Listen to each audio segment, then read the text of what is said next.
পলাশবাড়ীতে এসইডিপির আওতায় মেধাবী শিক্ষার্থীকে পুরস্কার প্রদান।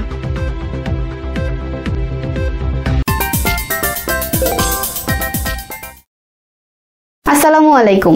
এমকে টেলিভিশনের নিয়মিত সংবাদে আপনাদের স্বাগত জানাচ্ছি আমি আশুরা খাতুন নদী। শুরুতেই শুনলেন সংবাদ শিরোনাম, এখন ডেস্ক থেকে বিস্তারিত।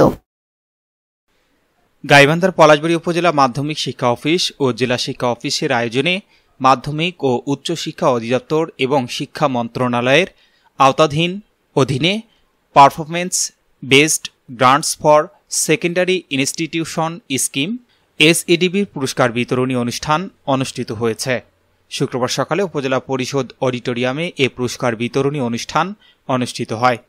পলাশবাড়ী উপজেলা নির্বাহী কর্মকর্তা নাজমুল আলমের সভাপতিত্বে প্রধান অতিথি হিসেবে উপস্থিত ছিলেন গাইবান্ধা জেলা শিক্ষা অফিসার আতাউর রহমান। বিশেষ অতিথি হিসেবে উপস্থিত ছিলেন গাইবান্ধা সহকারী জেলা শিক্ষা অফিসার খান মোহাম্মদ সাইফুল ইসলাম ও পলাশবাড়ী উপজেলা মাধ্যমিক শিক্ষা অফিসার এবিএম নকিবুল হাসান।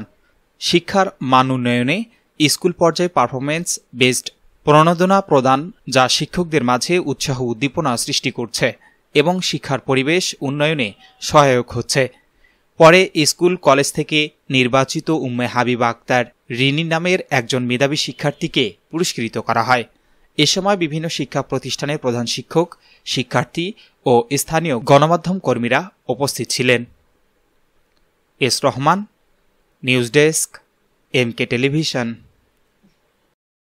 শেষ করছি এমকে টেলিভিশনের নিয়মিত সংবাদ। এতক্ষণ সাথে থাকার জন্য সবাইকে অসংখ্য ধন্যবাদ।